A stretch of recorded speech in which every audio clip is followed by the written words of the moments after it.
You're going to see Trump meeting with Putin, meeting with Xi, meeting with Modi, the big four. And that BRICS, far from being dead, is going to become one of the most relevant forums for the United States. Not that we're going to become a BRICS member, but that we're going to work with BRICS as opposed against BRICS, that we're going to redefine our focus in the world on the global south, not on the transatlantic relationship, not on World War II era Pacific relationships. We're not going to let North Korea and South Korea define our military posture in the Pacific. We're not going to let Japan define that either. We're going to seek peace. We're going to seek the settlement. Trump has said he wants to bring up denuclearization of North Korea again. That's one of his goals and objectives. He's not doing this because he's looking for a war with China. He's doing this because he's looking for peace and stability with China. It's a more difficult question because China comes in with a very strong hand. People have talked about his approach towards Russia being one of seeking to put a wedge between Russia and China. I think it's the exact opposite. I think Trump knows that Putin has Xi's ear, and that what Trump is going to do is go to Putin and say, "Come on, man, tell Xi he's got to work with me. We're trying to look. I proved that I'm willing. Hell, I brought NATO down. I did everything to create stability. I need the Chinese to trust me as well. I need some good faith effort on the part of China, not to feel threatened by it. I am not the Biden administration. I'm not the old Trump administration. This is revolutionary Trump." So I think BRICS is a perfect forum where these sensitivities have already been addressed. There's balances being done. And I think you're going to see the United States working with China, Russia, and India to make the global South an ally of America, not the adversary of America. This is the strategic direction I see the United States heading in. It's more than a 4-year program, I can tell you that much. And so to have any success of this, Trump has to convince the world, the Russians, the Chinese, that A, he will be consistent in his 4 years, and B, he is creating a domestic political imperative in the United States where whoever replaces him will sustain this trajectory. Because it doesn't work to talk about all these sweeping changes only 4 years from now, to have Trump go down, Biden-type Democrats come back in and return it. That no one's going to do business. And I think that's the direction he's heading with Russia, not to divide China and Russia, but actually to use Russia to help China and America become better, economic collaborators. And this has to include India, because you can't isolate India. India is very afraid of American-Chinese collaboration of that sort because it would isolate. And that MAGA will be the movement that defines America for the next 12 to 20 years. And that gives all these nations a window to say, okay, we can work with America and we can solidify a new world order, so to speak, so that when the post-MAGA movement comes in, because America will be great already, so you don't have to make it great again. If maybe it would be called "We Made America Great," but that movement won't be seeking to change this. It'll be seeking to sustain it. This will become the new international rules-based order, except it's not going to be an international rules-based order. It's going to be something bigger and better, but that will become the foundation of our national security strategy, similar to what Biden said the international rules-based order is the foundation. Well, Trump's killing that. We're going to redefine something so that America, Democrat, Republican, MAGA, or whatever the hell the Democrats end up calling themselves, they say sustaining this is essential. Of course, and this could define our relationship with the world for the next 80 to 100 years, just like the transatlantic relationship defined our relationship with the world from the end of the Second World until today. Things change. Nothing's forever. Who knows what the world's going to be in 100 years? But it'd be nice, at least projecting forward, that we're not projecting forward 100 years, held down by the anchor of an 80-year-old relationship, the transatlantic relationship, that's just about war. That has to end. That has to be finished, and we have to move on. And I think Trump can get the credit that he deserves. I think he has a vision. I think his vision is it is predicated on America being great again. But it's also a realistic vision about the state of the world. I mean, my God, when were we going to hear an American president say straight up, NATO expansion caused the conflict in Ukraine and that Russia isn't the threat, Europe's the threat? That's the truth. We're looking at a new situation in the Middle East where we don't have an America that's facilitating Israel's, irresponsible muscle flexing. Again, I just remind people that Donald Trump, there's a reason why Trump posted Jeffrey Sachs's condemnation of Netanyahu. because Trump knows that the nation that gets us involved in these wars is Israel. And Israel's the problem, not the solution. But he has to play the game smart. So how does he play the game? He stacks his administration with Zionists. How can you, if you're Israeli, you're like, yeah, this is good stuff. And then once he stacks it, he sends Steve Witkoff to tell Netanyahu to sit down and shut up. Suddenly those Zionists just didn't matter anymore, did they? And, when the Zionists put pressure and Israel goes, we're going to stop the supply of food to Gaza on Ramadan, and that could break up the ceasefire. What happened? 2 days later, Netanyahu was told, open the damn borders, sit down and shut up. We're not letting you do this. So what the Russians are saying is, hey, Trump, now that we've built this trust on Ukraine, trust us. We can help you here too. That'd be a tough thing for Russia to sell if the Ukraine conflict was still going on. But now we're developing firm diplomatic relations between Russia across the entire spectrum. And I can guarantee you that the Russian Iran desk and the American Iran desk are going to be talking about how we can get this thing on the path. And why is it going to work? Because Donald Trump doesn't want a war. I don't know how many times I have to say that to people. He doesn't want a war. He wants peace. And he's willing to do what's necessary to achieve that peace. This isn't the Biden administration. This is a Trump administration. They don't want war. But if Iran provokes a war by attacking Israel with massive military barrages, then the United States will take Iran off the map. Now, we'll pay a price in the Middle East, oil infrastructure, et cetera. But Russia understands this. Look at the security agreement that Russia set up. The Russians are the smartest people out there, just so you know that. They think strategically. That security agreement had Russia building nuclear power plants in Iran and providing the nuclear fuel for it. Why? It de-emphasizes Iran's need for an indigenous nuclear fuel manufacturing base, which now creates the opportunity for Iran to negotiate it away as part of an eventual deal with the United States. Now, Iran's going through some interesting political times right now, where there's a purge taking place of the liberal faction, and the president appears to be isolated. But I just think this is a knee-jerk reaction by the conservatives. But the reality is, and the Supreme Leader will, I think, already recognize, there can be no war with Israel. There can be no war with Israel. That's just not the route. And the Russians are saying that. And the United States will work with Russia to achieve a lasting agreement with the Iranians. That's how I see this happening. I see the Chinese playing an important role in this as well. So, we have a new administration in town, and they're just not going to let this game happen. They're not going to let Israel provoke a fight with Iran. And so that's why I said, under these circumstances now, if Iran wants to implement Operation True Promise 3, it's not because they care about Gaza. It's because they're looking for a fight with Israel. Hamas and the citizens of Gaza who fought for 15 months, fought to a standstill, they earned a seat at the table. And Trump has created, for the first time, an American president that's created a template that could lead to a genuine Palestinian state in Gaza. It's not a concentration camp. It's not a refugee camp. It's a standalone state rebuilt from the ground up with viable economy. Look, they can tap into that, to the gas off their shore, tap that in. They have peaceful relationships with the Israelis. That gas can be part of a greater, gas development project that feeds in. Money is derived to them. They can build their airport. They can have airplanes land. They have a port. Ships come in. My God. Did you hear what I just said? For all the people out there saying Donald Trump is a Zionist and Donald Trump is Donald Trump, I just told you that Donald Trump is the only damn leader that's actually created a momentum for a two-state solution. Now, it may not be the two-state solution that people envision, but I'm just telling you right now, if you think that Palestinian Authority was ever going to get you to a two-state solution, you're higher than a kite. They were created to avoid it. They work for the Israelis. They literally work for the Israelis. So stop factoring in the West Bank. It's politically dead right now. They haven't earned a seat at the table. I mean, nobody has a plan. Nobody has a plan. And if your plan is supporting and embracing the Palestinian Authority, then that's no plan at all. It's not going to happen.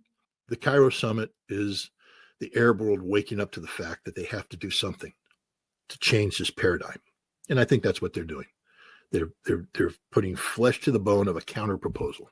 And we have Donald Trump to thank, because if he hadn't put that ridiculous proposal on the table, we wouldn't be where we are today. Trump's killing the establishment, destroying it, not reshaping it, not reshuffling it, destroying it, leveling it down to the foundation and even more. You don't do that with Republicans. So he picked JD, and I said that. I don't know if I said it on your show, but I told everybody straight up, he'll pick J.D. Vance because this is the MAGA revolution. No, it's not. It's a blip. Right. We're looking at 12 to 20 years of MAGA control of Washington, D.C. That's what's happening here. When Donald Trump was considering his vice presidential candidates, I think the final three were two governors and J.D. Vance. The two governors were Republican governors. J.D. Vance is MAGA. This is a Make America Great Again revolution that's taking place. Now, if Trump had picked a Republican, that's the end of the revolution, because literally what you just said is all we have to do is wait 4 years and then the establishment would come back in. Marco Rubio wasn't. Marco Rubio, let's be honest. Donald Trump took $100 million from Miriam Adelson, and that was supposed to buy Marco Rubio as the vice president. And Trump said, that's just not going to happen. And so Miriam said, well, he has to be in somewhere. And so he's in as Secretary of State. You want to see the power dynamic, look at the video of J.D. Vance talking, gesturing, the comfort, and Marco Rubio just sitting there passively and quiet. He has one job and one job only, and that's to do what Donald Trump tells him to do. And look how he's changed. Is this really the same Marco Rubio that we saw a year ago talking about Russia? Vladimir Putin is an evil dictator, a brutal dictator. Russia can't be trusted. Today it's like, no, we're going to sit down. We're going to have good relations with the Russians. We're going to do this. We're normalizing relations. I mean, Marco Rubio just said, okay, I'm going to do my job. Donald Trump sent the signal. He's not about military confrontation. He's about economic cooperation. And that's the direction that we're heading. And Marco Rubio is going to be the compliant tool to make it happen. And in 2 years, when Marco Rubio becomes fed up with it, either he has to conform totally or he's going to be like, then he's going to pop out. Then Marco Rubio, because he'll become like Nikki Haley, who made it to the ambassadorship of the United Nations and then left and then spent 2 years stabbing Donald Trump in the back, campaigning against him. And Marco Rubio will come out, pull up Mike Pompeo or, a John Bolton. We were against it the whole time. This was bad policy. This was stupid. I can't believe it. Meanwhile, J.D. Vance and Donald Trump are going to crush him. And they'll roll into 2028, and J.D. Vance will be the presidential candidate, and he's going to win. That's 4 years. He's going to pick a brilliant vice presidential candidate. Maybe that person's name is Tulsi Gabbard, and then Tulsi Gabbard will be the president, and that's 20 years. That's how I check. 8 plus 8 is 16, plus 4 is 20. And right now he's got a little bit of a leash on China. Mark my words. When it comes time to engage with China, Marco Rubio is going to shut up and start singing a whole different tune. No, the foundation of our, relationship with China is economic. We're going to meet with them. There's going to be great economic deals done and all that stuff. Europe's got nothing going for it. Don't you understand how stupid Starmer sounds when he says, we're going to put boots on the ground and planes in the air? No, you're not. No, you're not. You don't have the ability to do that, which is then backed up by the fact that he turns around and says, but we need America help doing it. No, it's not America helping me. You need America to do it for you. You've got nothing. And Europe doesn't have the ability to build a European army or a European security infrastructure, which means it's going to come down to these nations are going to have to make individual peace with Russia, which is the way it should always be. And Finland's going to have to wake up to the fact that they screwed up. The French, they've got nothing. What troops are they going to deploy? In order to get a regiment up to speed, you're going to have to cannibalize other regiments because none of your regiments are ready to go on their own.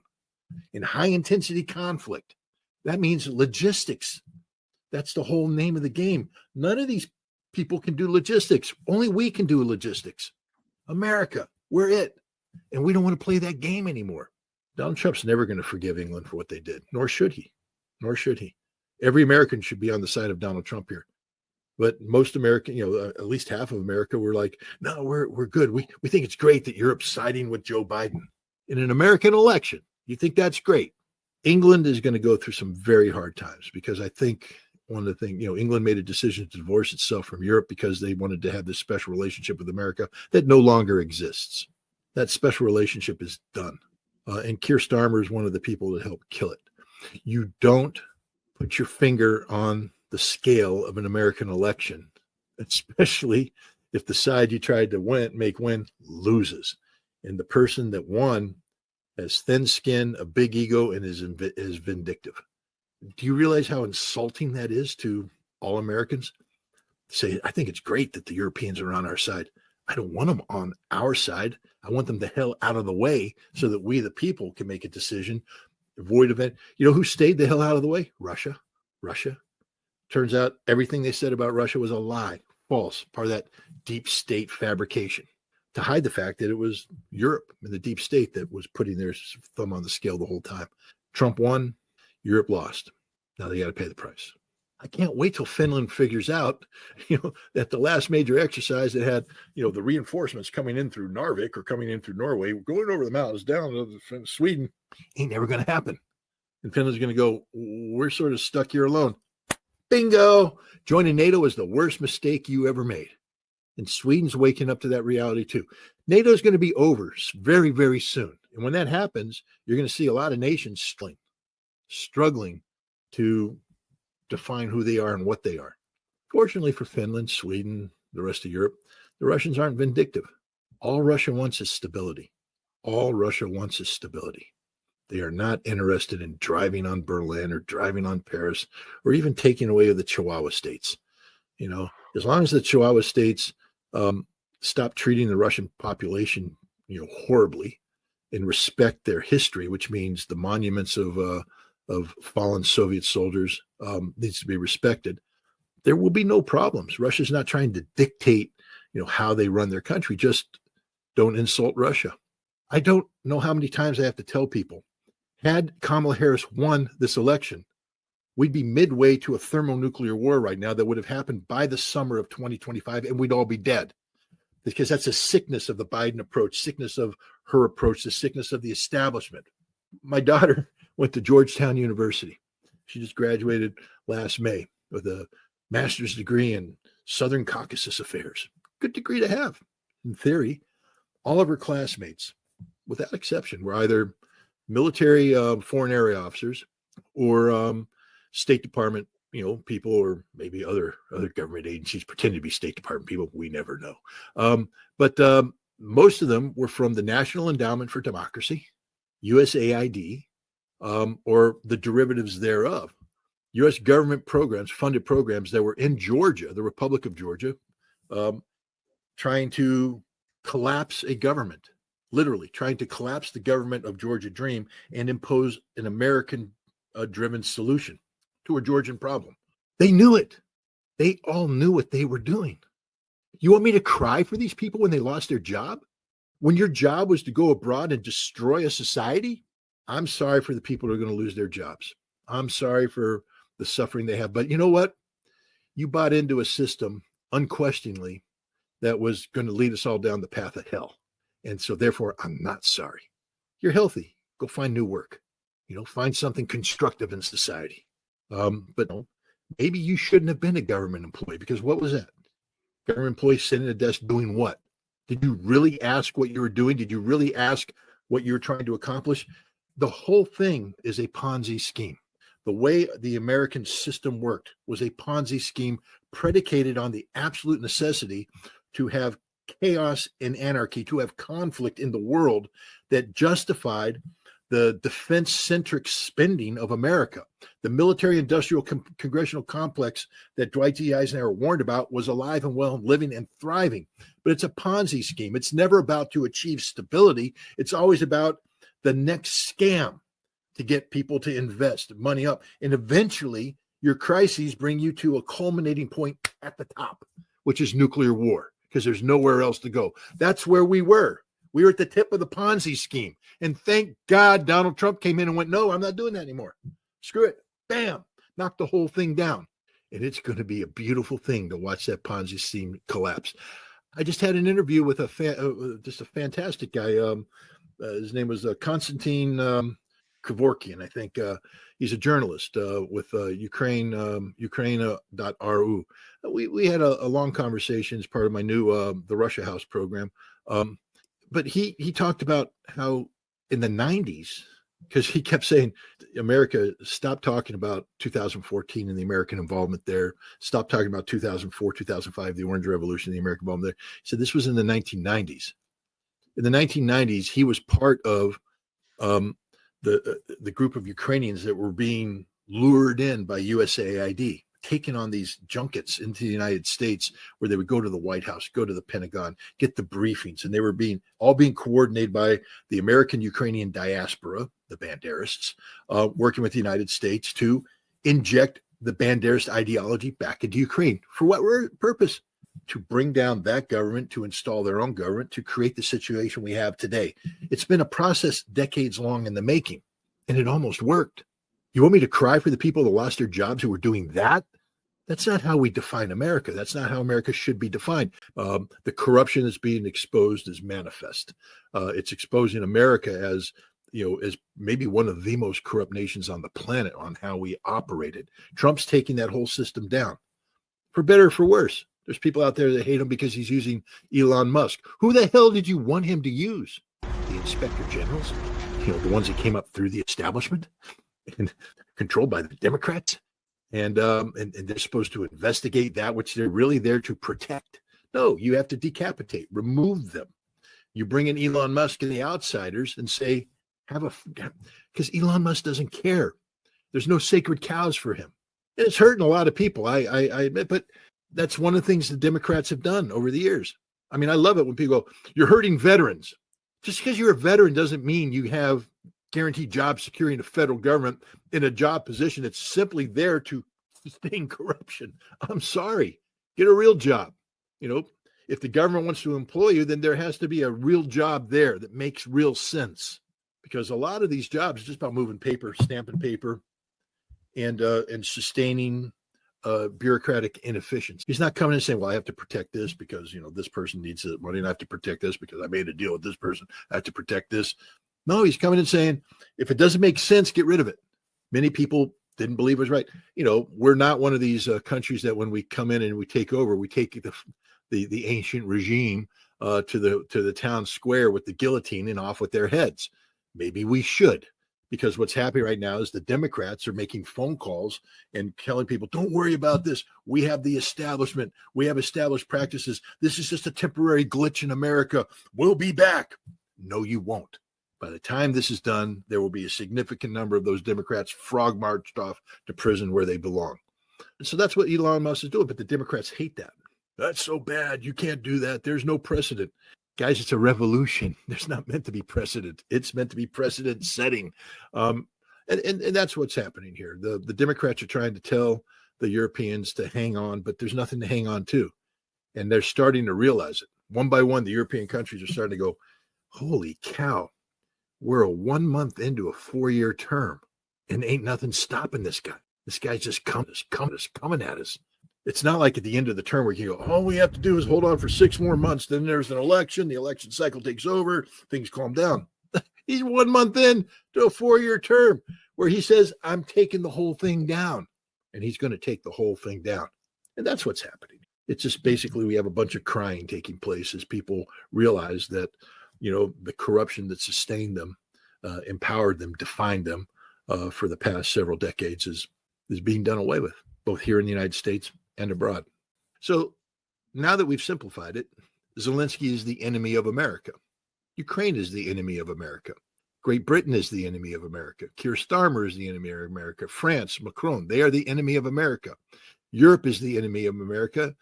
NATO is the enemy of America. So now let's take a look at what Trump is doing here. The UK, as part of their Trump proofing, entered a secret deal with Ukraine, basically where Ukraine turned over their mineral rights to the United Kingdom in exchange for 100 years of security guarantees. And this was what the British told the Ukrainians is, we've got a special relationship with America. You sign this over, we guarantee your security because we will make sure America's trapped into this. Well, you can't trap Donald Trump. And so, what is Europe to do? He shut down this military aid until which time Zelensky signs the mineral agreement. But Zelensky can't sign the mineral agreement because of the UK agreement, which means that ultimately the UK is going to have to make null and void its agreement. It's a big game being played here. There's only one player that is in a position to win. That's Donald Trump. And so Trump basically countered with his own mineral deal that Zelensky can't sign. That's what's going on here. Zelensky can't admit that he sold everything to the British, but he can't sign that agreement too. And Trump's calling him out. And in the process, he's calling out Great Britain. And in the process, he's calling out NATO. He's basically saying, you are my enemy. You're my stated enemy. Keir Starmer, you have went behind my back to have a secret deal with Ukraine designed to trap me, the president of the United States. You can't trap me. I've trapped you. He's turned the tables on them. Europe, NATO, Ukraine have decided to go to war against America. Literally, a war that could take us down the path towards a nuclear conflict. Donald Trump's in the business of making America great again. That's his stated policy. This isn't about just Ukraine. This is about the British government realizing that they are throwing away a special relationship, that Donald Trump is going to shut them down instantly. You can't bribe Trump with a meeting to, a state visit to the king. I mean, okay, you're Donald Trump. Keir Starmer comes and says, here's an envelope. It's so special. It's from the king. The king wants to invite you for a state visit. It's really a unique honor. And then the stinky, smelly cocaine addict leaves the White House, goes there and gets an audience with the king. Cheapens it. What is the king? Keir Starmer farms him out. Hey, I need you to impress Trump. Go have, you're going to go meet with Trump and all that. So, so the king now has to do that. But I don't think that meeting is going to happen. I can't speak for Donald Trump, but I don't imagine Donald Trump's going to take sloppy seconds from Zelensky. All right. So what we're seeing here about starving out Ukrainian assets by shutting down military shipments, part of a bigger game being played where we're going to shut down England. We're going to shut down Europe. We're going to shut down NATO until they do exactly what we want them to do, when we tell them to do it, how we tell them to do it. There is no such thing as an independent Europe, independent NATO, independent Ukraine. Everybody works for us, and they will obey our orders or they will be destroyed in the process. That's the signal that's being sent here by Donald Trump. This isn't just about shutting off the spigot for Ukraine weapons. This is about the United States telling Europe, NATO, Ukraine, either you line up, when I say with us, I mean behind us, because I'm the leader, you will follow me, and we're taking you to a path of peace with Russia, or I destroy you. Zelensky went, and the king basically prostituted himself out. Said, oh, you need me to meet with literally a cocaine addict who is corrupt as the day is long, who is a disgusting individual. And the king had to meet with this person because Keir Starmer wanted to send a political signal. All Keir Starmer did is prove that the king's a whore. Said, I'm sorry, Great Britain, but you allowed Keir Starmer to prostitute out your king. The king's a whore. And you think the president of the United States is going to go and meet with this whore after he's dirtied himself with the cocaine addict? No. And so the English are desperate. They blew it. And now Keir Starmer's stuck with the fact that he has a secret 100-year deal with Zelensky that's going to have to be canceled. That's going to be humiliating for him. But what do they got? Nothing. We're going to put boots on the ground, planes in the air. Well, they can't do it without America's help. And America say, you don't got our help. The French, we're going to be there for you, but we're not. Italy finally got smart and said, no, we're not even playing this stupid game. The Poles, we're not playing this stupid game. Europe's falling apart. There is no European unity. That was the beauty of that meeting. I love the fact that they at least were honest enough to keep the Baltic states out of there because they're nothing. It's high time Europe just shut them down, literally, and just say, no, you're done. We don't want to hear your yapping anymore. We're not going to let you drag us into this war. Poland's getting the big picture. Well, wait a minute. If this all goes south, all those American troops on our soil are going to leave. Yes, they are. And they're going to leave no matter what. You think we're going to keep American troops in Poland once we have peace with Russia? No, we're not. The Baltics will be abandoned. It will all be abandoned. Europe's just coming to grips with the fact that this entire enterprise that they bought into, which is supposed to be led by the United States, that there's, in fact, a revolution taking place in America today. A fundamental revolution that redefines how America operates internally and how we deal with the world. And for the first time, we have an official in the United States that's willing to state the obvious. Russia's been right the whole time. All this Russophobic nonsense, Russiagate, Russia. It's just been a democratic lie, straight up lie. There's no aspect of truth to anything they've said. And that's just becoming painfully clear across the board. This was always about NATO expansion. It was always about NATO expansion. That's not a Kremlin talking point. It's the truth. And we finally have a president who says, yeah, that's the truth. And Donald Trump says, I'm not doing that anymore. And somehow he's insulting people when he says that.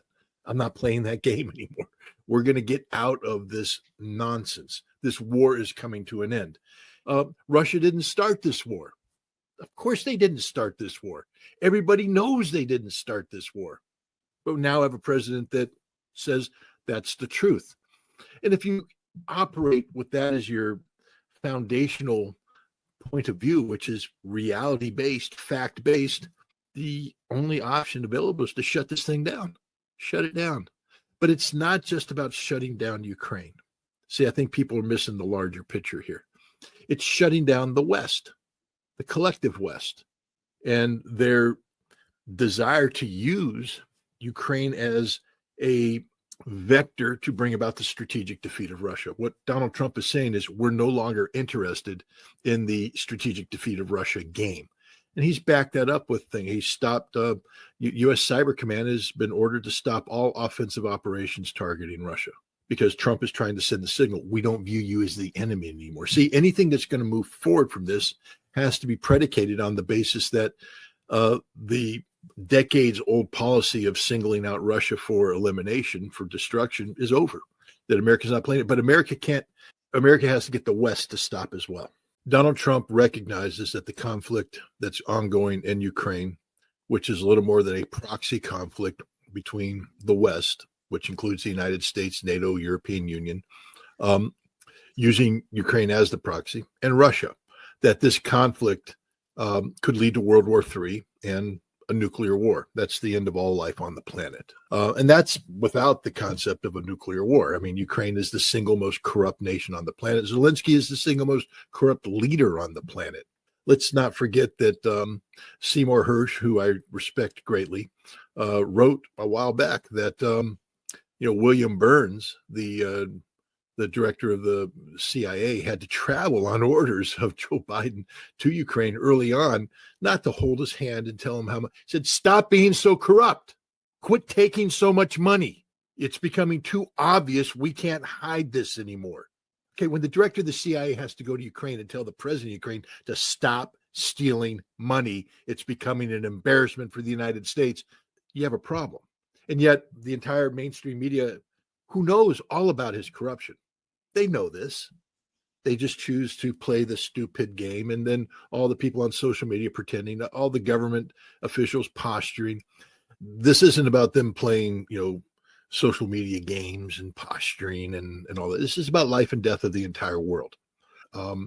And I think sometimes people lose track of that when they talk about this, especially the people that fly the Ukrainian flag next to their name on their social media accounts as though they're somehow morally superior to everybody else. And so what's happening with this shutting down of the military aid, it's attached to a larger problem of Ukraine and NATO and the European Union. I just want to, again, remind people, because sometimes people tend to forget these things, even though they're right in their face. You do know, and J.D. Vance brought this up in the White House meeting, that Zelensky campaigned on behalf of the Biden administration that lead up to the November election, that he went on a campaign trip. He got, he went up to Scranton, had some artillery shells autographed in a very disgusting manner by the governor of Pennsylvania, a Democrat. And he actively advocated for the victory of the Biden administration, basically saying that Donald Trump was a threat. But it wasn't just that. After his November election, Zelensky, NATO, the European Union all conspired with the Biden administration to Trump-proof their policies. That's straight up saying that they are conspiring against the president of the United States. Even though Biden was the president, we know who was going to be president. We know what their policies are. So if you're trying to Trump-proof it, you're saying that you're advocating in direct opposition to the policy direction that Donald Trump wants to take America. In short, you've become the enemy of America. I don't know if you know anything about Donald Trump, but he has an ego, he has thin skin, and he's vindictive as hell, and his memory's like an elephant. You think he's going to forget that? The West may have forgotten that. The media may have ignored it. Donald Trump hasn't forgotten that, as obvious as made obvious by J.D. Vance's bringing it up.